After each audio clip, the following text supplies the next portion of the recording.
There's good debt and there's bad debt, right? Good debt is tied to something that appreciates. Home, businesses, we talk about that. Bad debt is tied to something that depreciates. People are financing jewelry. That is a really bad investment. Financing clothes, anything that depreciates. We have got to understand. So it's a whole machine. Yeah. Cars, they got people to refer you to for the cars, boats, for the jets. jewelry, for the boats, and they're gonna charge you 18% interest, 20. You don't even know what you're signing. This is what drives me nuts. And I'm not gonna mention this guy's name because he just said something really racist recently that and just disgusted me. But you know what I'm talking about. It's an artist. But he's going off about, and I've never said this before, but I'm saying it straight into the camera. He's going off about my Jewish brothers and sisters, about how they ripping them off in the music business. No, brother, you need to read your contract. This ain't the Ku Klux Klan forcing you to do nothing. It's not my fault if some people are good at designing a contract and you're bad at reading it. That's what a lawyer is for. So many of my artist friends are like, oh, I don't want to deal with that business. I want to be on the creative side. It's the music business. It's the business of music. A great negotiation is where everybody leaves the negotiating table slightly annoyed. Because nobody got everything they wanted. But if one person's paying attention to details and the other person is paying attention to the music, you're gonna get played. By the way, so if there's a table sitting here, forget Jewish, black, me, because by the way, Motown did this. There's a bunch of folks who did the same thing. I'm sitting here, you're an artist. My job is to get the most from you while paying the least. Yes. Your job is to get the most out of me while giving up the least. Right.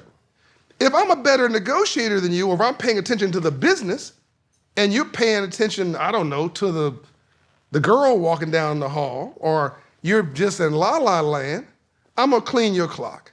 Don't come back then later on. It's already signed.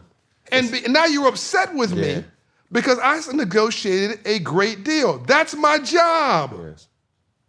So I don't know where all this thing, I don't know where people gotten off on this thing about blaming somebody for being excellent at what they do. It's like somebody blaming you for scoring a touchdown. Yeah, or in your case, countless. Yeah.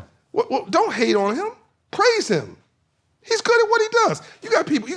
You got folks going through inner cities right now, white people, buying our homes. People are like, oh, that's gentrification. That's not gentrification. Gentrification is, the dictionary definition, is a movement to middle-class values. You want that. In order for you just don't like that the white people are buying out homes that black people lived in. But in order for them to buy it, you gotta sell it. Did I miss something? Or it was a tax default because we didn't pay our property taxes. Like, racism and discrimination in the 20th century and the 19th century, it was oppressive. It was unbelievably, there was no way you can get around it. Right. We live in the internet generation. We live in the AI generation. We live in the knowledge era. If you really master this game of capitalism, like you've mastered sports, and like Troy, the other people have mastered audio and this other thing, we will kill it in this area too. But let's stop blaming people for moving on things that we are ignoring. Let me ask you this way. Who's at fault? I really think we need a black Jewish business plan, actually, but go ahead. You said that. Yeah, I say it again. I'm gonna say it 4 times. Who's at fault? The person who's taking advantage or the person who allows somebody to take advantage? Think about it now. This is a great question. It's the perpetrator's fault, but it's my responsibility. They're doing their job. They're doing their job. They're a pimp. They're a punk. Man, you said it earlier. You said, man, business is a gladiator sport. It's not personal. I don't take fault or I don't take it personal that you tried it.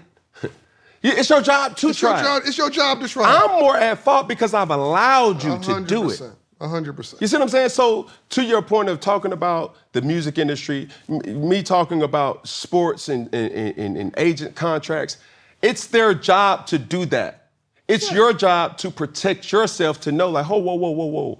and I use this term because it's always it can be in contracts, perpetuity. Hey, In perpetuity. What does perpetuity? Man, that word came up, That's and gangster. I'm not the smartest person in the world. I'm just nosy. Yeah. Damn, they call me Pinocchio. Yeah. So I'm looking at perpetuity. What the Search hell? it. Perpetuity is Forever. the end of time That's and beyond. Forever. So if you see those things, In it's not perpetuity. in perpetuity. Yeah. Don't get upset later, right? Don't get mad.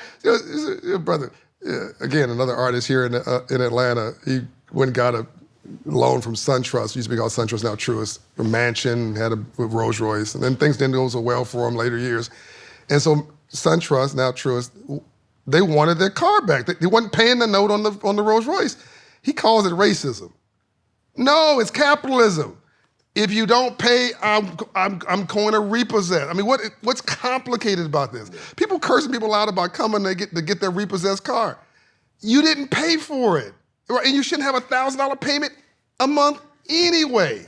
If your car is more expensive than the apartment you're living in, or the house, if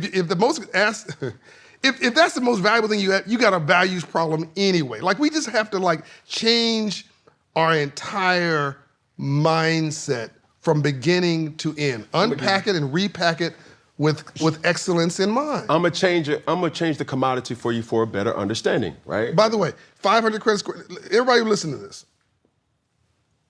In our hood we grew up in, you see a check casher next to a payday loan lender, next to a rent-to-own store, next to a title lender, car title, next to a liquor store, next to a pawn shop. Why aren't anybody complaining about all those people and that's punking you. That's punking you in broad daylight, because they're not doing that 15 minutes away in a 700 credit score neighborhood. Yes. It's not personal. They are pimping you and punking you because you're financially illiterate with low self-esteem, you're depression, you want immediate gratification, and they know you're not paying attention. That only happens in poor neighborhoods. Whether you're black and brown, urban or white, rural, that's exactly what you see. And everybody watching this can recognize what I just said, and it's all across this country. Right. So stop hating on that, change that. Get your credit score up 120 points, and you won't tolerate that mess anymore. You can't give me a bad loan. I'm not gonna take it.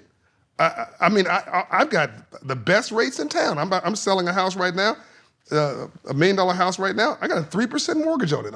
I'm upset because I can't transfer the 3% mortgage. But it's capitalism, and you can't punk me with my eyes wide open, right? But we don't understand this system, so this system continue. By the way, you lived at 61 years of age in that 500 credit score neighborhood. You lived at 81 years of age, 15 minutes away in a 700 credit score neighborhood, all across this country. 20-year difference because you live in a 500 credit score neighborhood. Now think about that for a minute. Social Security is 65. So you've been bamboozled, you've been tricked, you've been fooled, you've been hoodwinked. You've been led amok.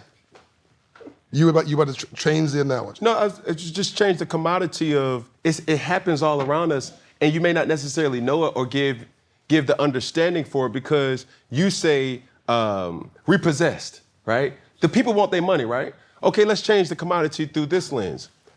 You got Netflix, don't you?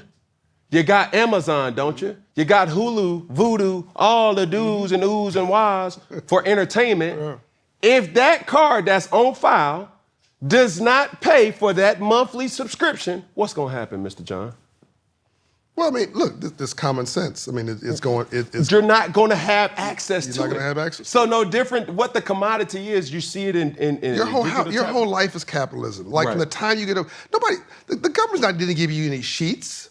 The government didn't give you a pillow. You bought it. The government's not paying for your utilities. The government's not paying for your gas in your car. The government's not paying for the phone that you're watching this on, or the device you're watching this on. You bought it yourself. Right. Capitalism is everywhere, but we don't understand it. But we want to talk mess about it.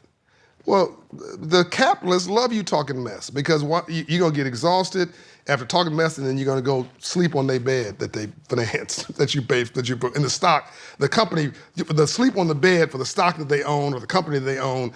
We are just rearranging the deck chairs in the Titanic. Like the ship is sinking and we're picking drapes. Like we just have to knock it off.